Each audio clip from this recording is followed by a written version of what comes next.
Nas últimas semanas, um tema tem tomado conta de praticamente todo o debate público que está saindo aí nos jornais. A guerra tarifária imposta pelo governo de Donald Trump contra todos os países do mundo, mas principalmente contra a China. E nesse vídeo aqui eu vou fazer uma análise sobre essa tática, sobre essa movimentação que está sendo realizada pelo Trump, se ela será eficaz ou não, quais são as questões por trás dessas medidas. Mas antes de continuar, eu quero te convidar a se inscrever nesse canal, de curtir esse vídeo e também a se tornar membro deste canal. Tornando-se membro, você acessa muito mais conteúdo, 2 lives extras toda semana, além de muito material exclusivo para os assinantes, por somente a partir de R$ 5,00 por mês. Caso você não queira virar membro porque você não quer mais conteúdo, você também pode apoiar o meu trabalho através do Apoia-se. O link está aqui na descrição do vídeo e lá você pode conferir todos os benefícios e recompensas que nós temos para a nossa comunidade de apoiadores, especialmente o nosso clube de leitura, tá bom?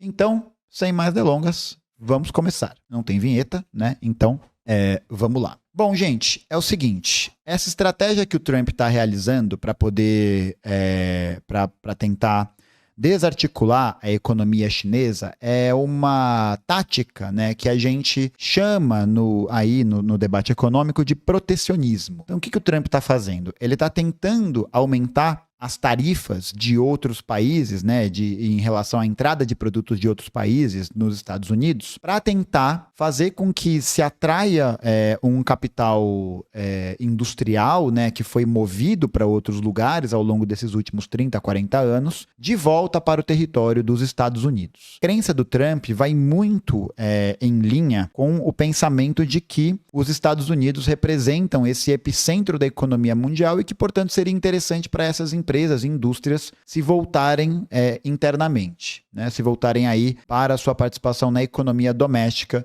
dos Estados Unidos. Mas as políticas neoliberais que foram tocadas nos Estados Unidos a partir dos anos 90 foram políticas que favoreceram um processo que a gente vai comumente escutar por aí, conhecido como globalização. O que é esse processo de globalização? Esse processo de globalização seria basicamente um processo em que as economias dos países estariam integradas a partir de acordos de livre comércio. Então, o símbolo mais representativo desse livre comércio, que foi liderado pela iniciativa dos Estados Unidos, foi justamente o NAFTA, né, que é o North American Free Trade Agreement. Vai basicamente criar aí uma estrutura que vai facilitar a circulação, né, de circuitos produtivos, né, de mercadorias dentro de alguns países, especialmente entre Estados Unidos, México e Canadá, né? North American Free Trade Agreement. E as políticas do NAFTA vão ser responsáveis pela implementação de um tipo de modelo industrial que para os Estados Unidos estava funcionando relativamente bem até outro dia, que é um modelo de produção em que uma parte da montagem da indústria não acontece no território dos Estados Unidos, né? A gente viu num vídeo passado sobre as tarifas, né? A gente falou sobre isso, a gente mostrou esse mapa. Uma parte desse processo de montagem dos produtos acontece fora do território dos Estados Unidos, que pode ser no Canadá, pode ser no México, e o NAFTA ajudava a fazer essa articulação. O nome desse tipo de indústria é indústria maquiladora. E ela se caracterizou justamente por deslocar uma parte do processo produtivo para fora do território dos Estados Unidos e, assim, conseguir garantir esse circuito produtivo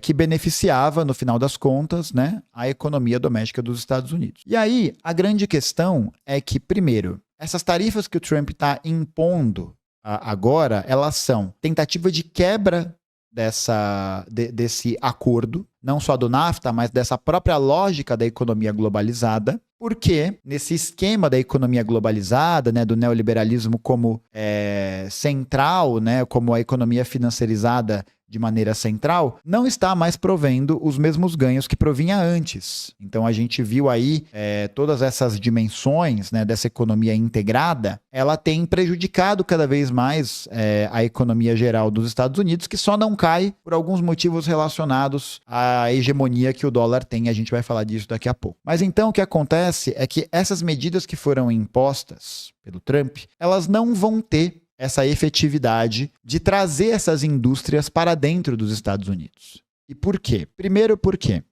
boa parte dos empregos que são gerados dentro dessas indústrias que vão, enfim, ser taxadas agora, são empregos que têm uma característica de baixo valor agregado. Então é principalmente emprego da área da indústria têxtil, de montagem, que são empregos que têm valores salariais muito baixos, jornadas de trabalho muito extensas e que não são, hoje, a principal articulação do trabalho na China, por exemplo, mas em outros países, como Bangladesh, Camboja, em que esses capitais estão ali justamente para poder fazer o aproveitamento dessa mão de obra super barata, dessa mão de obra que é muito mal remunerada. E aí, o que o Trump pretende, ou enfim, né, nem sei se ele pretende fazer isso, mas essa movimentação de tarifar essas indústrias e tentar fazer com que elas vão para os Estados Unidos é uma movimentação que busca justamente atrair esses setores. Só que setores que remuneram muito mal os seus trabalhadores. E hoje, a grande pedra no sapato dos Estados Unidos é o fato de que a China ela tem um desenvolvimento técnico-científico no processo produtivo que é muito mais avançado, que está muito à frente da estrutura produtiva atual dos Estados Unidos. Então, boa parte dos capitais, das empresas, né, que vão para a China não vão mais... Atenção, não vão mais por causa daquela antiga linha, né, por causa daquele antigo argumento de que era de que a China tem uma mão de obra muito barata. Esse deslocamento ele acontece exatamente porque a China está na fronteira técnico-científica e não só porque a mão de obra de alguma maneira é mais barata. E o que acontece é que os Estados Unidos, nos últimos 30, 40 anos, passaram por um intenso processo de desindustrialização. Por quê? Porque a hegemonia da economia neoliberal, né, ela se centrou, ela se focou muito nos ganhos a partir do capital financeiro, a partir do mercado financeiro. A gente acompanha aí várias imagens de Detroit, a gente acompanha imagens de antigas áreas industriais dos Estados Unidos, que dos anos 80 para os anos 90, sofreu um processo intenso de desarticulação. Então, esse é o primeiro ponto importante. O Trump está em desvantagem nessa corrida em relação a essa questão produtiva e industrial. Existe até uma movimentação para ele tentar rearticular a autonomia energética, né, dos Estados Unidos a partir da exploração de poços de petróleo, da legalização do fracking, né, que é uma medida, um desejo antigo aí de muitos setores capitalistas do país, mas em termos dessa disputa técnico-científica, os Estados Unidos estão muito atrás, muito atrás. Então, aonde que está a força dos Estados Unidos, né, nessa corrida, nesse processo aí? Eu acho que a questão das tarifas, ela é uma questão um pouco mais secundária em relação a qual é o principal objetivo dos Estados Unidos. Qual que é o principal objetivo dos Estados Unidos? Manter a hegemonia do dólar, tá? Manter a hegemonia do dólar. Como assim, Gustavo? Manter a hegemonia do dólar. O que acontece é o seguinte, gente. Quando acabou a Segunda Guerra Mundial, foi firmado um acordo entre os países, né, do bloco capitalista, que era o chamado Acordo de Bretton Woods. Esse Acordo de Bretton Woods vai estabelecer o dólar como a moeda de circulação internacional e vai atrelar o preço do dólar ao ouro. Então era o que a gente chamava de padrão ouro. Só que o que acontece é que ali nos anos 70, uma série de crises começa a acontecer nos Estados Unidos. A gente tem a participação dos Estados Unidos na Guerra do Vietnã, a gente tem a ocorrência de diversos movimentos ligados à contracultura. Essa conversão do dólar em ouro, nesse momento, vai se tornar insustentável. Então, o que vai acontecer? O Richard Nixon, presidente dos Estados Unidos, vai dar Tchubilubileibe. Ele vai abandonar o padrão ouro. Ele vai abandonar o padrão ouro. Então ele vai dizer, ó, agora o dólar, o valor do dólar, não é mais atrelado ao ouro. Agora o valor do dólar será atrelado ao próprio dólar. O dólar, nesse momento, se torna uma moeda fiduciária, ou seja, uma moeda que não tem lastro, uma moeda cujo poder econômico e político está nas mãos do país que emite dólar. Qual é o país que emite dólar? Oh, see, can't you see?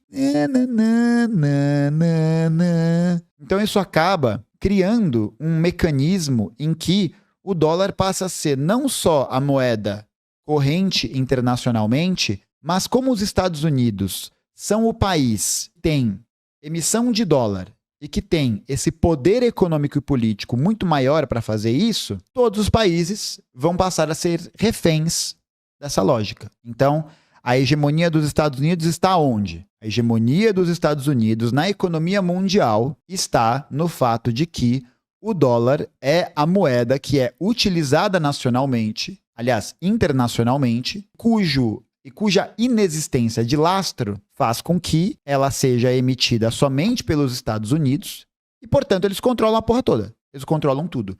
Então, os empréstimos do FMI e do Banco Mundial são feitos em dólar. Foi firmado um acordo entre os Estados Unidos e a Arábia Saudita em 73, em que determinava que o petróleo da OPEP seria vendido em dólares. Você vai ter, mais tarde, nos anos 80, com Ronald Reagan e a Margaret Thatcher, né, mas principalmente com Reagan, né, a assinatura do Consenso de Washington, que vai ser uma nova movimentação da economia política que vai determinar justamente esse cenário da economia neoliberal e da globalização que a gente está vendo hoje, que é um modelo de financiarização, de abertura comercial e de privatizações. Então, esse modelo de economia livre, circulante, etc., etc., ele é ótimo para os Estados Unidos, ou era ótimo para os Estados Unidos. Por quê? Porque eles controlam a moeda que circula internacionalmente. Porque eles têm esse poder, porque eles têm esse tipo de poder. E aí, os países se endividam em quê? Em dólar. Os países solicitam empréstimo em dólar. Então, toda a moeda circulante está em dólar.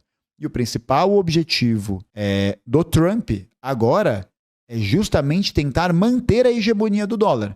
Porque se a hegemonia do dólar dos Estados Unidos cair, né, se de alguma maneira isso é o que a gente ouve falar muito, né, a desdolarização da economia mundial, se essa hegemonia, porventura, cair e houver outra forma desse financiamento acontecer, desses valores circularem fora dessa hegemonia, aí os Estados Unidos estão em maus lençóis. Eu não sei dizer se a queda dessa hegemonia realmente se aproxima ou não. Porque eu acho que a gente tem que tomar muito cuidado, porque a gente esquece que os Estados Unidos, apesar de serem uma nação moribunda, uma nação que está apodrecendo dia após dia, em termos até da concorrência geopolítica mundial, ainda é um país que tem um exército grande pra cacete, fez movimentações ao longo de toda a sua história para impor a sua força e que, portanto, ainda tem muito poder político das armas para conseguir alcançar seus interesses.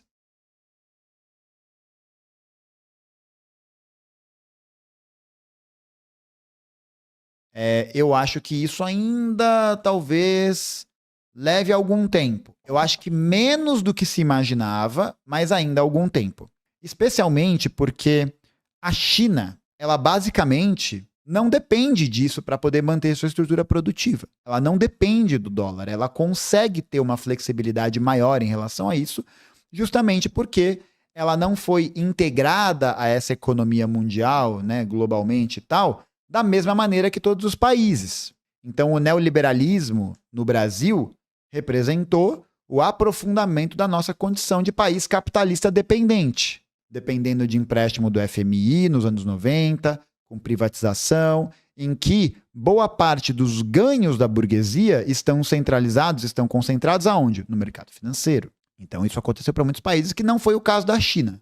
Não foi o mesmo caso que aconteceu na China. Tem um outro detalhe que é importante, que é o seguinte: o sistema de pagamento internacional, né, de transações internacionais, o sistema SWIFT, ele é um sistema que está implementado há muito tempo e que está sob hegemonia e controle dos Estados Unidos. Só que na semana passada, a China, nesse cenário, para tentar desarticular e enfraquecer a hegemonia do dólar globalmente, criou um sistema de pagamento, né, que é chamado RMB digital, cuja unidade de pagamento é o yuan chinês, a moeda chinesa.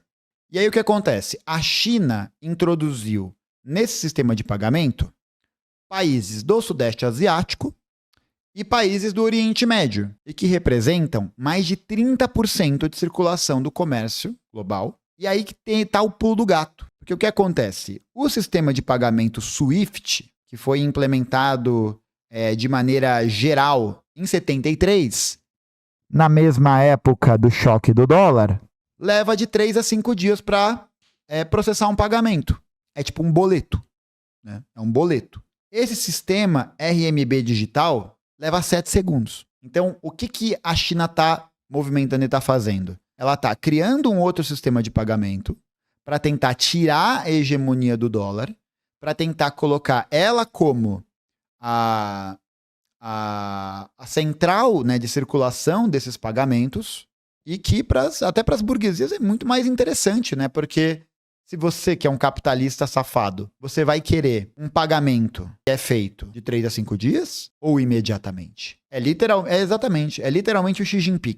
O Xi Jinping se tornou uma realidade. E tem um outro ponto ainda, né, que é o seguinte: esse novo sistema de RMB digital, ele tem uma forma de rastreamento diferente, porque o SWIFT ele é taxado por banco. O RMB ele é rastreado por blockchain, né? Que é o mesmo sistema que a gente ouve aí de criptomoeda, que eu não manjo muito, não vou explicar aqui blockchain porque não é a ideia. Se você sabe que é blockchain, comenta aqui, por favor, porque eu não faço a menor ideia. E aí, isso acabou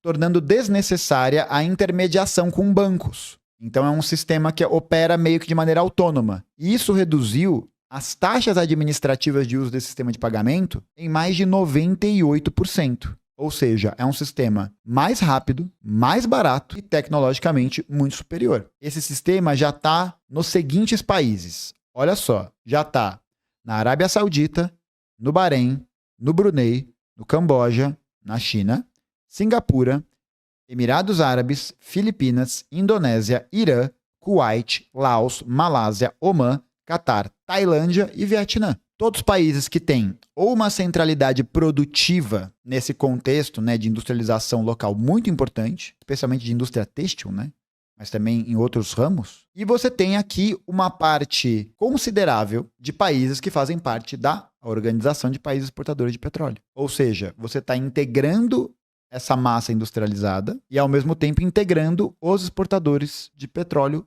juntos. Qual que é a perspectiva? Qual que é o horizonte, né, dos chineses? É justamente substituir o SWIFT, porque ele vai ser muito mais vantajoso para todos os lugares. Então, essa movimentação das tarifas dos produtos, né, que estão acontecendo agora, estão buscando, de alguma maneira, conter essa quebra de hegemonia que a China está buscando levar adiante. Tem um outro problema ainda, que é o seguinte: se você tem o incremento das tarifas de muitos produtos para os Estados Unidos, algumas coisas acontecem. Em primeiro lugar, você vai ter um repasse desse valor, né, que foi introduzido para o consumidor. Então, o consumidor ali dos Estados Unidos ele vai pagar mais por aquele produto. O custo será repassado ao consumidor dos Estados Unidos. Já não é uma mão de obra que tem um ganho salarial, um ganho econômico forte. O salário mínimo dos Estados Unidos não sofre reajuste acima da inflação há mais de 40 anos. O poder de compra, indo. Endividamento das famílias, subindo. Então você vai ter esse repasse. E aí tem um outro ponto, e que afeta diretamente a nós, brazucas, que é o seguinte: a China vai mandar seus produtos industrializados para algum lugar. Porque se os Estados Unidos estão tarifando, ela vai buscar mais parceiros comerciais, aprofundar suas parcerias comerciais para poder enviar esses produtos. Um desses lugares em que isso vai acontecer será o Brasil. O Brasil será, muito provavelmente a tendência é essa, o Brasil será inundado de produtos chineses. Mais ainda. E não só produtos como é que é? De indústria leve, tipo roupa, eletrodoméstico, essas coisas. Mas vai ser inundado até de coisas relacionadas, até de produtos, de mercadorias, de capitais industriais. Ou seja, qual é a tendência? Com a maior entrada desses produtos industrializados aqui, a tendência é que a gente passe por um ciclo interno de desindustrialização muito acelerado. Se o produto chinês está sendo importado a esse valor muito mais baixo, essa demanda está sendo cumprida, e você ainda tem uma ligação da classe dominante brasileira a esse esquema, né, de ser um país exportador de commodities, que foi a declaração do André Esteves na entrevista que ele deu, presidente do BTG Pactual. Ele não tem esse sonho da reindustrialização. Para ele é ótimo que o Brasil se torne um exportador de commodities, né? Porque ele tem título na bolsa com isso, né? Porque ele tem dinheiro dele envolvido nisso. Qual vai ser a tendência? A tendência é de que a gente passe por um novo ciclo de desindustrialização graças a essa entrada massiva. Não graças a essa entrada massiva, né? Mas eu acho que isso vai ser mais uma característica desse processo que a gente está vivendo. Uma industrialização que acontece no campo, para o setor agroexportador, né, da monocultura, que é a minoria das propriedades rurais, mas que concentra cada vez mais capitais, e o possível aprofundamento dessas relações econômicas com a China, sobretudo no que diz respeito à exportação de soja. Porque a China está respondendo às tarifas do Trump botando mais tarifa. Xi Jinping está ali, ó, botando o Pix na mesa. E aí está aumentando a tarifa também. E isso tem prejudicado, inclusive, as Big Techs, que estão falando aí, que é isso? Que é isso? E os grandes exportadores de soja dos Estados Unidos que vendem soja para a China. Então, se a tendência, né, dessas tarifas, dessas movimentações se mantiverem, o Brasil provavelmente vai ampliar o seu circuito comercial desses produtos, desses commodities com a China, o que para nós, na prática, significa a ampliação dessa estrutura produtiva atual. Então, complicado, né? Complicado aí o que o futuro está colocando. E aí a grande pergunta final, né, para a gente poder finalizar aqui essa breve análise. Trump vai ser bem sucedido na sua empreitada? Eu acredito que não. Eu acredito que ele já está sofrendo, né, uma pressão interna muito grande, muito grande, tanto dos setores populares quanto das próprias burguesias dos Estados Unidos, né, da burguesia estadunidense, um setor delas, e isso é um indicativo de que ele vai precisar fechar cada vez mais o cerco. Como que esse cerco vai ser fechado? Primeiro, com os processos persecutórios que estão acontecendo agora, né? Então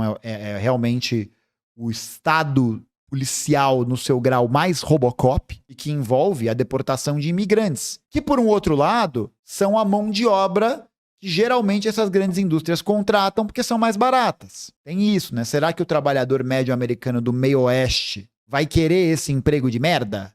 Esse emprego de péssima qualidade? Acho que não, mas enfim. E por um outro lado existe uma outra questão. Os Estados Unidos estão ampliando a sua retórica militarista. Então já se falou da anexação da Groenlândia, já está se falando da reapresentação, né, da recolocação dos Estados Unidos como essa força hegemônica na América Central, na América Latina. Eu acho que vai ter alguma dificuldade de se impor com essa nova dinâmica comercial global, que pode ser, enfim, né, fortalecida com a ampliação do discurso de guerra, de expansionismo, que já é aí um ponto